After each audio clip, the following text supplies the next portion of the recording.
commence dans l'imagination débordante de Dan Aykroyd.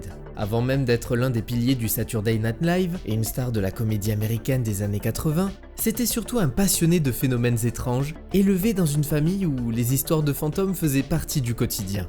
L'idée de SOS Fantôme prend racine dans sa passion pour tout ce qui touche à l'au-delà. Son père avait écrit une histoire de fantômes, sa mère disait avoir vu des apparitions, son grand-père bricolait des expériences radio pour contacter les morts, et son arrière-grand-père était connu comme médium. Avec un héritage pareil, imaginer un jour une équipe de chasseurs d'esprits semblait presque inévitable. C'est absolument passionnant ce que tu me racontes, je suis absolument excité, oui. Cette fois-ci, c'est dans la poche, je le sens. En 1981, Dan tombe sur un article de la Société américaine de recherche psychique qui mélange physique quantique et parapsychologie. Ce croisement entre science étrange et monde invisible lui donne l'idée d'un film où l'on capturerait littéralement les fantômes. Prêt ? Attrapons-la !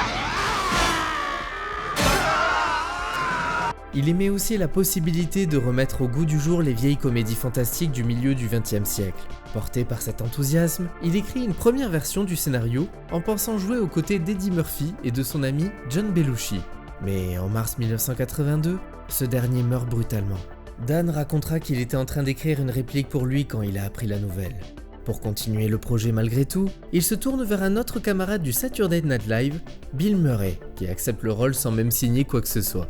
Il présente ensuite son concept au producteur Bernie Brillstein. 3 types chargés de débarrasser les gens de fantômes indésirables comme des dératiseurs du surnaturel. Il y joint même un croquis du Bibendum Chamallow, déjà imaginé depuis longtemps. Pour la réalisation, il pense immédiatement à Ivan Reitman qui venait d'enchaîner les succès avec Meatballs et Les Bleus. A l'époque, une version futuriste de l'histoire circulait déjà, remplie de groupes intergalactiques de chasseurs de spectres, un concept tellement ambitieux qu'il aurait nécessité un budget gigantesque. Dans son premier traitement d'une 60aine de pages, Dan imagine d'ailleurs un film bien plus sérieux que celui que l'on connaît aujourd'hui, avec de vrais moments conçus pour faire frissonner. La collaboration prend vraiment forme lorsque le réalisateur retrouve Dan dans un restaurant très apprécié du milieu hollywoodien. Autour d'un repas, il lui explique que le concept actuel est tout simplement impossible à produire. L'histoire doit être ramenée sur Terre pour que les phénomènes paranormaux soient crédibles, et un univers réaliste rendrait l'apparition du géant en guimauve encore plus percutante. Il veut également montrer la naissance de l'équipe, comme une petite entreprise bricolée au début des années 80. Après ce déjeuner décisif, il file rencontrer Harold Ramis. Le scénariste avait déjà travaillé avec le futur metteur en scène et savait parfaitement trouver le ton juste. En parcourant la première ébauche, il accepte immédiatement de se joindre à l'aventure, devant et derrière la caméra. Vous êtes vraiment très habile de vos mains. Même si le texte est encore loin d'être finalisé, le réalisateur décide de tenter sa chance auprès de Frank Price, l'un des dirigeants de Columbia, en mars 1983. L'idée l'amuse, mais il doute fortement de sa rentabilité. À l'époque, les studios évitaient les comédies coûteuses et celles-ci nécessitaient un budget élevé à cause des effets visuels et du casting.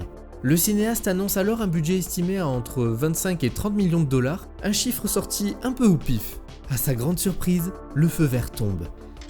On a un client! Mais avec une contrainte énorme.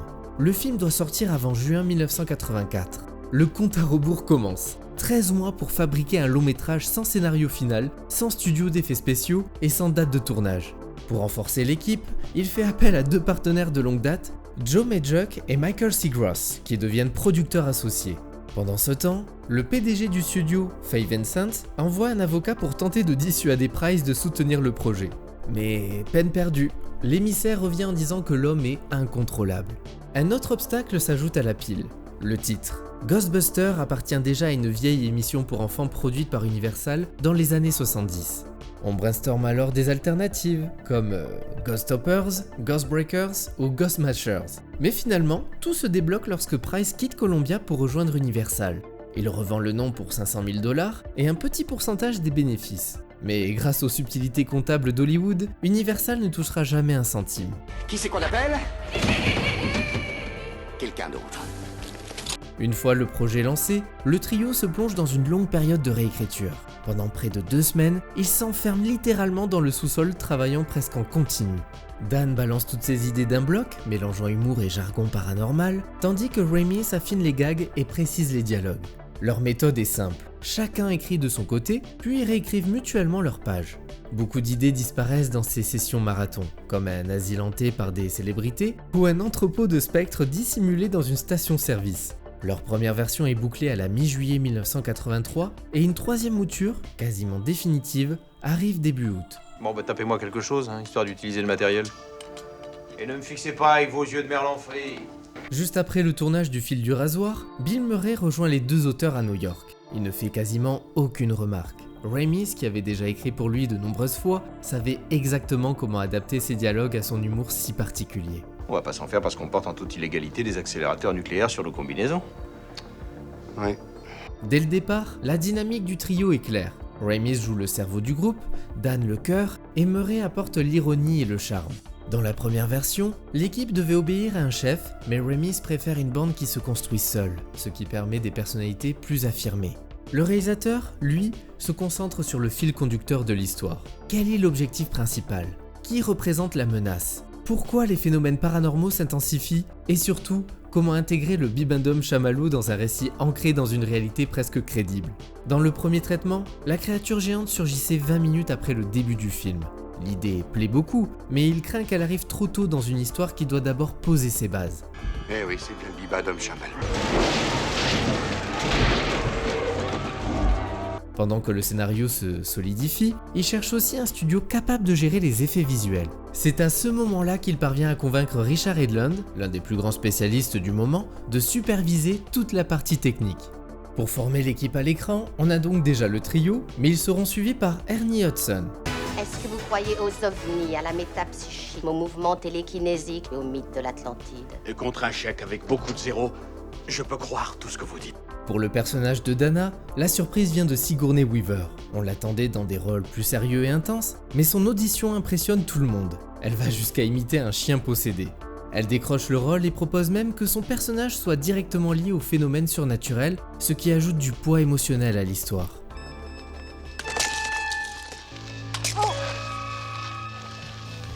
Le tournage démarre à l'automne 1983, dans un mélange de stress, d'excitation et d'improvisation permanente. Le délai est insensé. La sortie est fixée à juin 1984 comme je l'ai dit, ce qui laisse que quelques mois pour tout boucler. L'équipe avance comme si elle participait à un marathon, en sprintant du début à la fin. Dès la première journée, le ton est donné. Le metteur en scène arrive sur le plateau avec Bill Murray sans être sûr que ce dernier ait réellement lu le script, car il fonctionne surtout à l'instinct. Plutôt que de le forcer à suivre les dialogues mot pour mot, le cinéaste préfère le laisser improviser, convaincu que c'est là qu'il est le plus brillant. Une bonne partie des répliques cultes vient d'ailleurs de cette liberté totale. La scène où Peter ouvre les portes de la salle de réception, une dizaine de prises, avec à chaque fois une punchline différente. Pour la version cinéma, il garde la plus drôle. Pour la télévision américaine, une version plus soft a été spécialement montée. On est venu, on l'a vu, il a eu dans le cul. Cette approche instinctive concerne tout le trio. Le réalisateur laisse chacun tester des blagues, casser le ton prévu, partir en impro total, quitte à reconstruire le rythme plus tard au montage. Rick Moranis, lui, devient carrément une machine à improviser. Son monologue lors de la fête, où il raconte la vie financière et personnelle de ses invités sans respirer, sort presque entièrement de sa tête. Les techniciens ont eu du mal à garder leur sérieux. Pour le fisc, la promotion, c'est déductible. C'est pour ça que j'invite mes clients et que j'invite pas les copains. Alors, Paul, tu te marres bien? L'ombre de John Belushi plane aussi sur le tournage. Dan imagine le fantôme glouton vert bouffe tout comme un clin d'œil à son ami disparu. La créature reprend son énergie chaotique et son côté incontrôlable et gourmand. Une manière discrète et touchante de le faire exister encore un peu dans le film.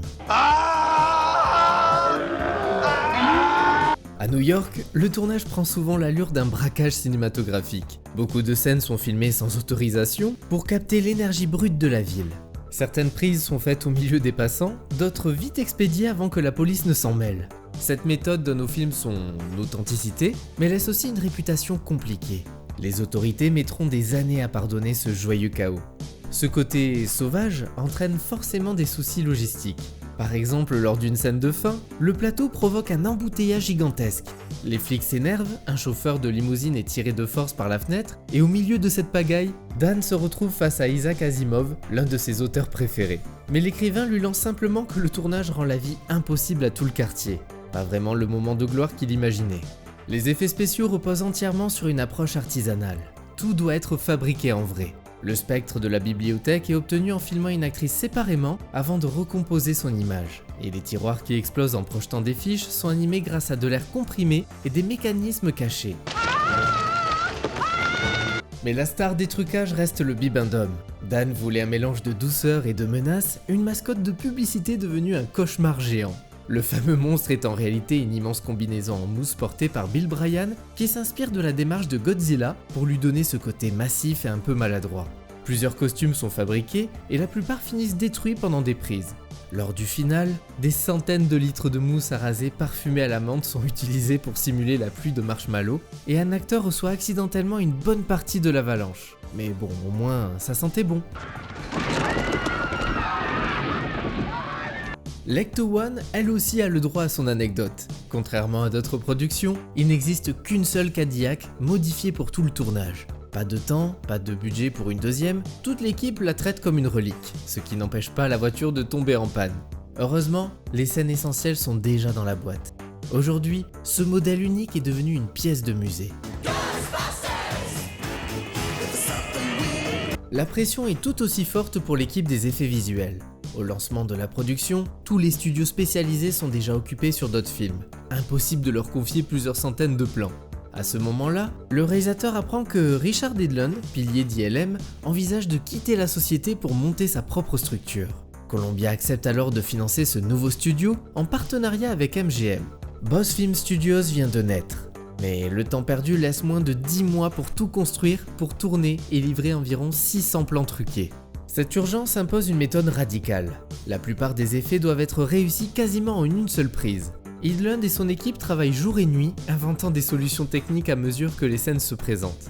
Bouffetou illustre parfaitement ce contexte explosif. Sculpté par Steve Johnson, la créature est d'abord surnommée le fantôme à tête d'oignon, tant la mousse utilisée sent mauvais. Épuisé par les demandes contradictoires, Johnson finit une nuit blanche sous cocaïne et boucle son design final d'un seul trait, fidèle à l'idée d'un hommage à John Belushi.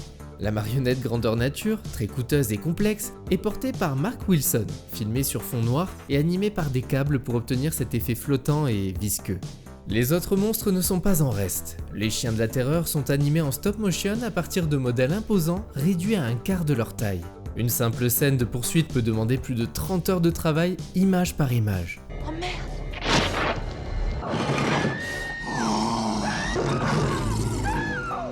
Le chauffeur de taxi zombie est l'unique marionnette filmée en extérieur réel à New York, avec des techniques inspirées du loup-garou de Londres. Je suis très pressé, alors ne traînez pas. Quant au fantôme de la bibliothèque, sa première version est jugée trop inquiétante et sera finalement réutilisée dans Vampire vous avez dit vampire. Un autre défi spectaculaire concerne la création des équipements iconiques des chasseurs de fantômes. Steven Dan, engagé comme consultant, n'a que 6 semaines pour imaginer et fabriquer les packs à protons, les pièges, le détecteur PKE et toute la partie high-tech de l'Ecto-One. Les packs s'inspirent de lance-flammes militaires, d'abord sculptés en mousse pour en définir la silhouette, ils sont ensuite transformés en coques en fibre de verre, montés sur de vrais cadres de sac à dos de l'armée. Une fois terminés, ils avoisinent les 14 kg et torturent le dos des comédiens. Pour les séquences mouvementées, une version allégée en caoutchouc est utilisée. Sortez vos outils, on les tient. Le détecteur PKE, lui, n'est rien d'autre qu'une cireuse à chaussures modifiée avec quelques circuits décoratifs et des ampoules. C'est drôle parce que, vu aujourd'hui, tout paraît évident, presque naturel. Pourtant, chaque accessoire a été arraché au chaos, conçu dans l'urgence, souvent inventé en temps réel. C'est cette fabrication artisanale parfois chaotique qui donne au film son charme unique. Un univers concret, bricolé, vivant, loin des images numériques trop lisses. L'idée du célèbre logo naît elle aussi dans l'entourage de Dan Aykroyd, qui imaginait déjà l'équipe comme une sorte de petite entreprise qu'on peut reconnaître au premier coup d'œil. Le producteur Michael Gross, également directeur artistique, prend en main sa création. Le symbole doit être conçu très vite, car il apparaîtra partout. Costumes, casernes, voitures, cartes de visite. Le producteur travaille avec Brent Botts, artiste chez Boss Film, qui dessine la version finale. Un petit fantôme surpris derrière un panneau d'interdiction rouge. En Europe, la barre d'interdiction est orientée dans le sens habituel, et aux États-Unis, elle est inversée, comme sur leur panneau. Même la musique apporte sa touche étrange. Elmer Bernstein ne se limite pas à un orchestre classique. Il ajoute des synthétiseurs et surtout les ondes d'un instrument électronique des années 20 capable de produire des sons flottants et fantomatiques. Une bande originale qui oscille entre comédie, mystère et légère inquiétude, parfaitement en accord avec l'esprit du film. Même la promotion se montre inventive. Pour attirer l'attention, une bande-annonce affiche un faux numéro dédié à un service anti-fantôme. Ce qui appelle tombe sur un message enregistré par les deux acteurs principaux et la ligne reste saturée pendant des semaines. Preuve que la curiosité du public est déjà immense avant même la sortie en salle. SOS Fantôme. Vous l'auriez pas vu un revenant? Cette ville court vers un désastre aux proportions bibliques. Lors de la toute première projection test, plusieurs effets spéciaux ne sont pas finalisés. Pourtant, les réactions sont immédiates. Rires, sursauts, applaudissements, surtout lors de l'apparition du spectre de la bibliothèque ou du géant en guimauve. Quelques responsables du studio restent sceptiques, certains craignant même un flop. Mais ils se trompent lourdement. Ce petit film bricolé dans l'urgence est sur le point de devenir culte.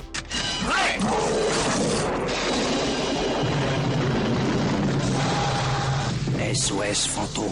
Quand SOS Fantôme sort le 8 juin 1984, personne n'imagine l'ampleur du raz-de-marée. Le film débarque en plein été, face à Indiana Jones et le Temple Maudit, Gremlins ou Star Trek 3. Et pourtant, il s'impose immédiatement comme l'une des surprises de l'année. Dès le premier week-end, c'est la folie. Les salles affichent complet, les séances s'enchaînent et le titre envahit les radios. Les spectateurs reviennent, ramènent leurs proches et le film se maintient en tête du box-office américain pendant plusieurs semaines. Avec plus de 240 millions de dollars aux États-Unis et presque 300 millions en tout dans le monde, il devient la comédie la plus rentable de 1984 et même la plus lucrative de l'histoire, avant Maman j'ai raté l'avion en 1990. En France, près de 3 millions de personnes se déplacent, un score immense pour une comédie fantastique. La presse suit l'enthousiasme général. On salue le mélange inédit entre humour et effets visuels spectaculaires, l'énergie du trio principal et la façon maligne de jouer avec les codes du cinéma surnaturel. Le film décroche 2 nominations aux Oscars, effets visuels et chansons originales, et s'impose comme l'un des symboles du cinéma populaire des années 80. Son impact culturel est immédiat. Les enfants se déguisent en chasseurs de fantômes à Halloween, les magasins se remplissent de jouets, figurines, bonbons et objets dérivés. En quelques mois, ce n'est plus seulement un film, c'est un véritable phénomène de société. Va falloir qu'on bosse en heure sup, celui-là c'est un machin.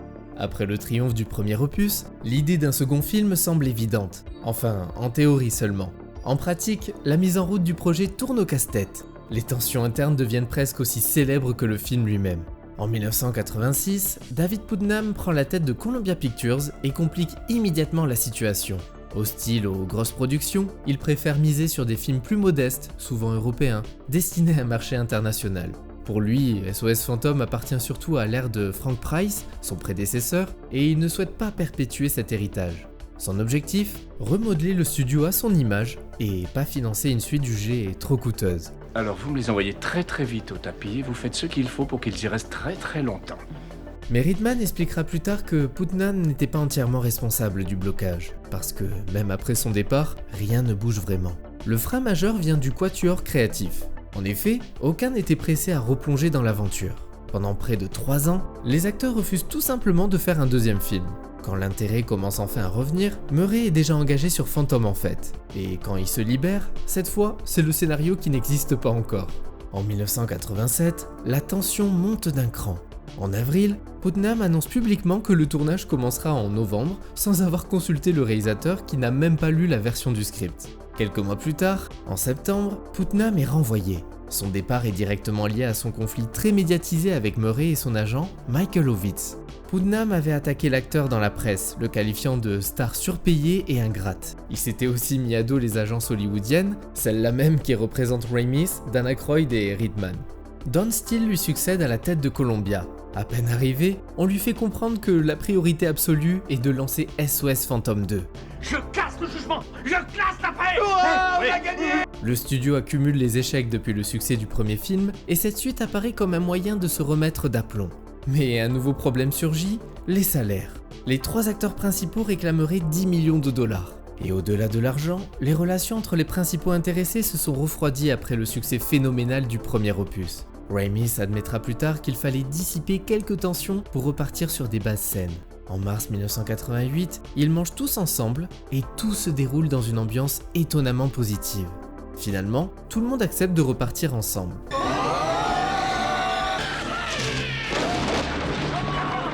S'ensuivent plusieurs mois de négociations. Pour éviter de faire exploser un budget limité à environ 30 millions de dollars, les acteurs et le réalisateur acceptent de réduire leur salaire en échange d'un pourcentage des recettes, environ 10% chacun. Une fois les accords signés, la suite est lancée dans l'urgence avec un tournage prévu durant l'année 1988 pour une sortie l'année suivante. Ironie du sort, malgré 5 années de blocage, la production elle-même sera plus courte que celle du premier film. Dan Aykroyd avait d'abord imaginé une suite complètement différente, une aventure très barrée, loin de New York. Dana devait être enlevée en Écosse, y découvrir un cercle de fées et une civilisation souterraine, tandis que les chasseurs de fantômes traversaient un gigantesque tunnel pneumatique de plus de 3000 km pendant 3 jours. Une idée est vite jugée trop extravagante. Il revient finalement à une approche plus cohérente, repartir dans la ville d'origine et explorer cette fois ses profondeurs. Hey, au secours! Remontez-moi! Comme pour le premier opus, lui et Ramis repensent le scénario ensemble, avec l'envie d'intégrer les 5 années écoulées dans la vraie vie. Le scénariste propose d'introduire un bébé, un concept qu'il avait déjà imaginé pour un film d'horreur. Et c'est ainsi que naît Oscar. À l'origine, l'enfant devait être le fils de Peter et Dana, toujours en couple. Mais Bill s'y oppose. Pour lui, cela écartait l'équipe au profit de la romance. Il opte donc pour une séparation ancienne, un mariage, un enfant, puis un divorce avant le début du film. Oui, oh, je sais bien que je vais me faire du mal, mais j'ai voulu nous donner une deuxième chance. Le scénariste veut aussi montrer que les anciens héros ne sont plus adulés. Il trouve plus intéressant d'en faire des figures oubliées, retombées dans une existence beaucoup moins glorieuse 5 ans après avoir sauvé la ville.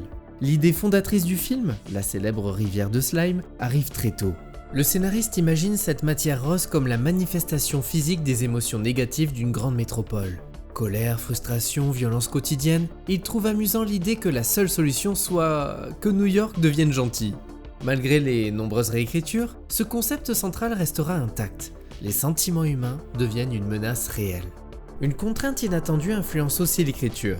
La série animée, devenue un phénomène chez les enfants. Les scénaristes doivent jongler entre les adultes qui ont adoré le premier film et ce jeune public qui connaît surtout la version cartoon.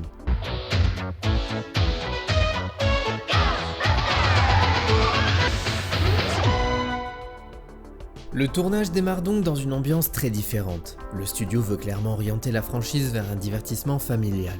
On demande d'adoucir le ton, de rendre les fantômes moins effrayants et de se rapprocher du dessin animé. Les cigarettes disparaissent, Janine est réécrite pour ressembler à sa version animée, et Bouffe-Tout devient carrément la mascotte officielle, davantage là pour amuser que pour effrayer. Autre particularité, le grand méchant, Vigo.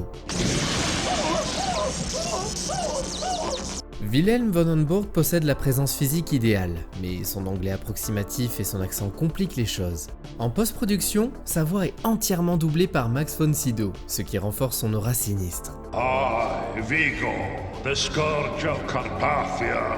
Son design a lui aussi été un véritable casse-tête. Au départ, le méchant devait arborer un maquillage monstrueux, presque trop grotesque pour être crédible. ILM fait donc appel à Glenn Etchison pour concevoir un tableau vivant réellement convaincant. L'idée, un portrait qui semble s'éveiller d'un coup.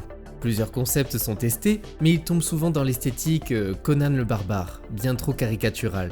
Rapidement, ils comprennent qu'une simple peinture ne suffira jamais à passer de l'immobilité à l'acteur.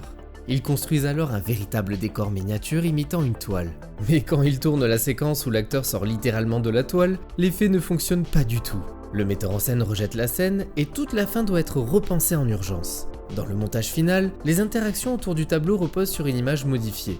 L'instant où il sort du tableau est résumé via un simple effet de disparition-réapparition. Un masque spécial est également créé pour symboliser sa prise de contrôle sur Ray. Non, moi Ray, je suis Vigo. Mais l'un des défis majeurs du tournage reste néanmoins la fameuse rivière de slime. Pour donner vie à cette idée, l'équipe fabrique des centaines de milliers de litres de matière rose et visqueuse. Et tout ça va directement vers le musée. Oui, le musée. Comme le film défend un message écologique et que le slime est versé directement sur les acteurs, la substance doit être non toxique, biodégradable, inoffensive pour les yeux et facile à nettoyer.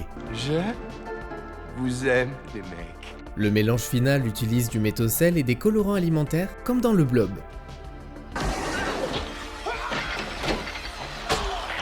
Une scène clé est tournée en pleine nuit, sous un froid glacial, les comédiens recouverts de slime, avant que l'équipe ne découvre que la caméra n'a pratiquement rien enregistré. Ils doivent tout rejouer. Les projections tests révèlent plusieurs problèmes. Une fin confuse, un Vigo pas assez menaçant, et un lien flou entre le slime et les fantômes. Le réalisateur juge même les 25 dernières minutes catastrophiques. Il faut tout revoir. Une nouvelle conclusion est tournée en urgence, accompagnée de scènes explicatives pour clarifier le comportement du slime, censé réagir aux émotions humaines. Il faudrait une immense quantité d'énergie positive pour faire craquer cette coquille. Vous savez, je ne peux pas croire que les choses aillent si mal dans cette ville et qu'on ne puisse pas y remédier. De mars à avril 1989, soit 2 mois avant la sortie, une campagne massive de reshoot est lancée, incluant de nombreuses scènes additionnelles tournées à New York. Et en plus de ça, plusieurs séquences déjà finalisées sont abandonnées. SOS Phantom 2 est presque reconstruit dans les dernières semaines. Montage revu, conclusion réinventée, scène réécrite, un sauvetage de dernière minute pour assurer une cohérence globale. Le long métrage sort en juin 1989 dans un contexte particulier. Il est annoncé comme l'un des grands événements de l'été, mais il se retrouve nez à nez avec Batman.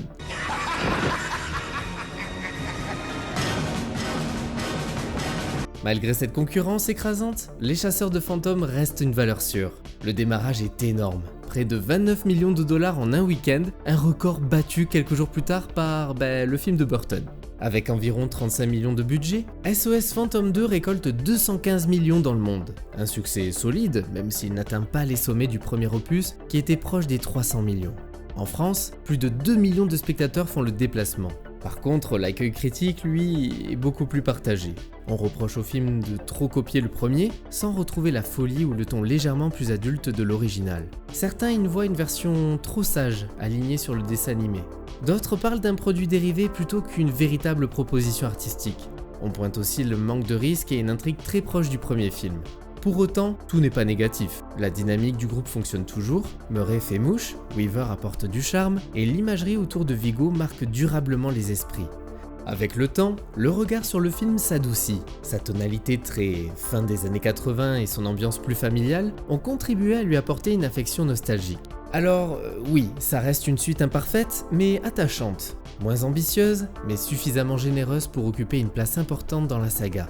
40 ans après leur naissance, les 2 premiers SOS Phantom continuent d'occuper une place unique dans l'imaginaire collectif. Ce sont des films nés d'une bande de passionnés qui ont tout inventé en temps réel, dans l'urgence, dans la fatigue et une sorte d'euphorie créative.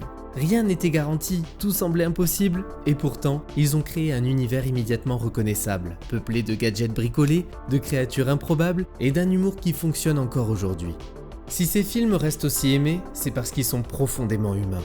On y voit des scientifiques fauchés tenter de monter leur petite entreprise, des amis qui se serrent les coudes, des héros qui n'en ont pas vraiment l'allure. On y retrouve aussi cette énergie très années 80, et aussi cette liberté qu'on ne retrouve presque plus aujourd'hui. On sent la complicité de ceux qui les ont faits, l'esprit de troupe, l'improvisation permanente, et cette alchimie rare que personne n'a jamais réussi à reproduire. Ghostbusters est devenu un phénomène culturel, mais il reste avant tout un film fabriqué à la main, avec du cœur, du stress, des idées folles et une bonne dose de chance. Et c'est probablement pour ça qu'on y revient encore. Parce que derrière les fantômes, les lasers et la guimauve, il y a une aventure humaine authentique, créée par des artistes qui tentaient simplement de raconter quelque chose de drôle et qui ont fini par marquer l'histoire du cinéma.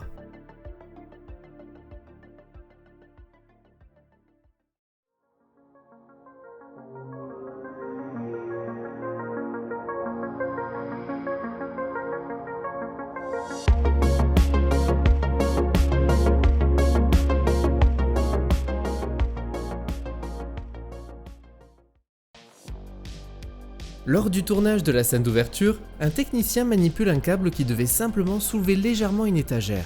Il tire trop fort et l'étagère explose pour de vrai, envoyant des livres partout. Le cri de surprise de l'employé dans la scène n'est pas du jeu, c'est une réaction authentique.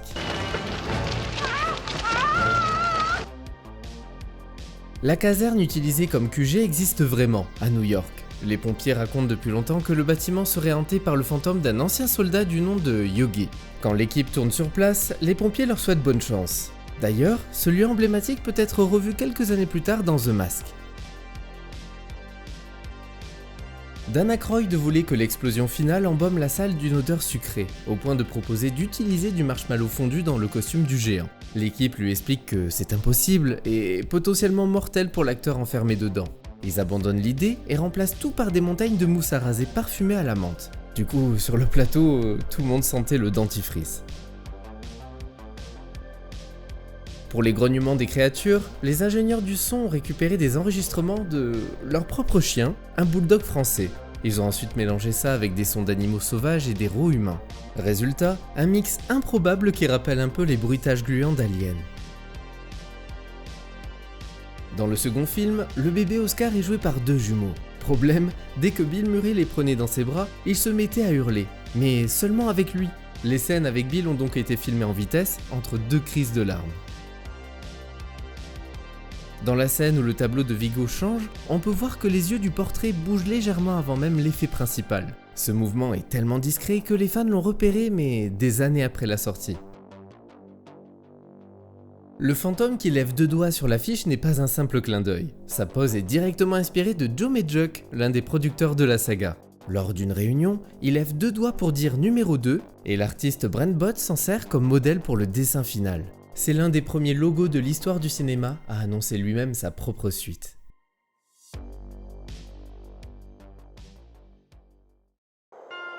Et voilà, c'est tout pour les 2 premiers SOS Fantômes. J'espère que vous avez passé un bon moment et on se retrouve très vite pour de nouvelles rétrospectives. En attendant, n'oubliez pas de commenter, liker et de vous abonner.